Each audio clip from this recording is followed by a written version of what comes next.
గుంటూరులో లైసెన్స్ లేకుండా వ్యాపారం చేసేవారు, పారిశుద్ధ్య నిబంధనలు ఉల్లంఘించిన వారికి నగరపాలక సంస్థ ముక్కుతాడు బిగించనుంది.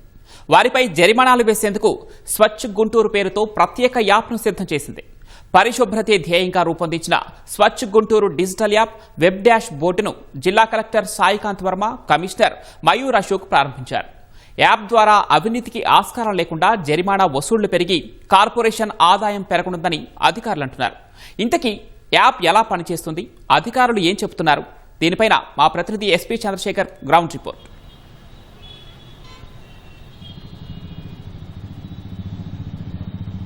ధన్యవాదాలు.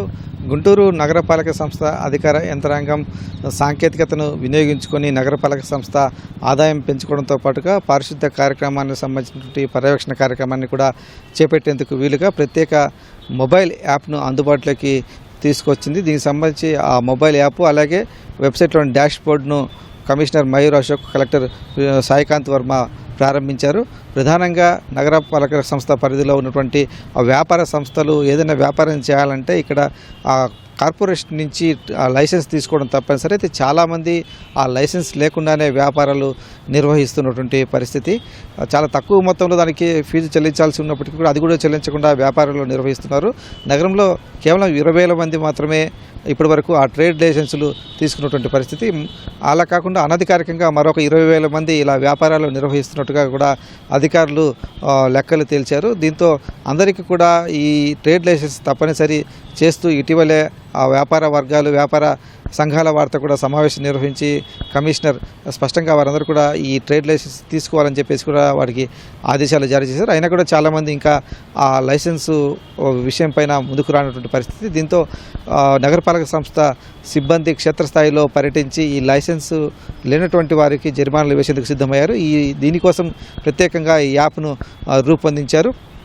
ఈ యాప్ ద్వారా క్షేత్రస్థాయిలో పరిశీలించినప్పుడు వాళ్ళు అక్కడ లైసెన్స్ లేకపోతే నేరుగా ఆ కార్పొరేషన్ సిబ్బంది వారికి జరిమానా వేసి అక్కడే ఆ యాప్ ద్వారానే వారికి చెల్లింపు కూడా చేసుకునే విధంగా కూడా దీనికి కార్యాచరణ చేపట్టారు. అలాగే పారిశుద్ధ్య నిర్వహణకు సంబంధించి కూడా ఈ యాప్ను ఉపయోగించుకోవాలని చెప్పేసి కూడా యంత్రాంగం భావిస్తోంది. చాలా చోట్ల చెత్త ఎక్కడంటే అక్కడ పడవేయడం కావచ్చు, లేకపోతే దుకాణాల ముందు వాళ్ళు ఉపయోగించిన చెత్తను అక్కడే ఉంచేయడం, చెత్త కుండీలు కూడా వినియోగించకుండా పడేయడం, ఇలాంటి అంశాలు కూడా దృష్టిలోకి వచ్చాయి. స్వచ్ఛ గుంటూరు సాధన లక్ష్యం నెరవేరాలంటే ఇంకా ఇలాంటివన్నీ ఉండకూడదని చెప్పేసి కూడా అధికార యంత్రాంగం భావిస్తుంది. అందుకోసమే ఆ స్వచ్ఛత విషయంలో కొంత కఠినంగా ఉండాలనేటువంటి ఒక నిర్ణయానికైతే వచ్చారు. అందులో భాగంగానే ఈ స్వచ్ఛ గుంటూరు యాప్ ద్వారా ఈ స్వచ్ఛ ప్రమాణాలు పాటించినటువంటి సంస్థలు కావచ్చు, వ్యాపారాలు కావచ్చు, వ్యక్తులకు కావచ్చు, వీరందరికీ కూడా జరిమానాలు విధించే దిశగా కూడా కార్యాచరణ చేపట్టారు. దీనికి సంబంధించి క్షేత్రస్థాయి సిబ్బంది పరిశీలిస్తున్నప్పుడు తమ దృష్టికి వచ్చిన అంశాలు, నిబంధనల ఉల్లంఘన, పారిశుద్ధ్య పట్టించుకోకుండా ఉల్లంఘిస్తున్నటువంటి వారిపైన జరిమానా విధించేందుకైతే ఈ యాప్ను కూడా ఉపయోగించాలని చెప్పేసి నిర్ణయించారు. దీనికి సంబంధించి ఇప్పటికే నగరపాలక సంస్థ సిబ్బందికి కూడా శిక్షణ కార్యక్రమాలు కూడా ఏర్పాటు చేశారు.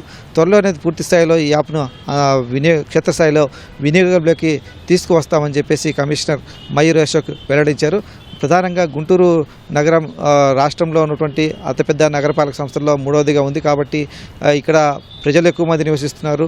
అలాగే రాజధాని పరిధిలో ఉంది కాబట్టి ఇక్కడ పారిశుద్ధ్య నిర్వహణ అనేది చాలా పకడ్బందీగా జరగాలి అనేటువంటి ఒక ఉద్దేశం అయితే అధికారులు వ్యక్తం చేస్తున్నారు. అందులో భాగంగానే ఎవరైతే ప్రజలు కావచ్చు, వ్యాపార సంస్థల ప్రతినిధులు కావచ్చు, వీరందరూ కూడా ఆ స్వచ్ఛత సాధనలో కలిసి రావాల్సినటువంటి అవసరం అయితే ఉంది. అలా కాకుండా ఇష్టం వచ్చినట్టుగా చెత్తను పడేయడం కావచ్చు, వాటికి సంబంధించి సరైన డ్రైనేజ్ అవుట్లెట్లు పెట్టుకోవచ్చు, వీటన్నిటిపైన కూడా చర్యలు తీసుకోవాలని చెప్పేసి కూడా నిర్ణయించారు. అందులో భాగంగానే ముందుగా ఈ జరిమానాలు విధించేటువంటి కార్యక్రమాన్ని ప్రారంభిస్తున్నారు. దీనికి సాంకేతికత సాయం కూడా తీసుకొని ప్రత్యేకంగా మొబైల్ యాప్ను, డాష్బోర్డ్ను కూడా అందుబాటులోకి తీసుకొచ్చారు. త్వరలోనే దీన్ని పూర్తి స్థాయిలో క్షేత్రస్థాయిలో వినియోగించి సిబ్బంది ద్వారా నగరంలో పారిశుద్ధ్య పర్యవేక్షణ కావచ్చు, అలాగే వ్యాపార సంస్థలకు సంబంధించినటువంటి లైసెన్స్ లేని వారికి జరిమానాలు ఇచ్చినటువంటి కార్యక్రమాన్ని కూడా ప్రారంభిస్తామని చెప్పేసి అధికారులు చెప్తున్నారు.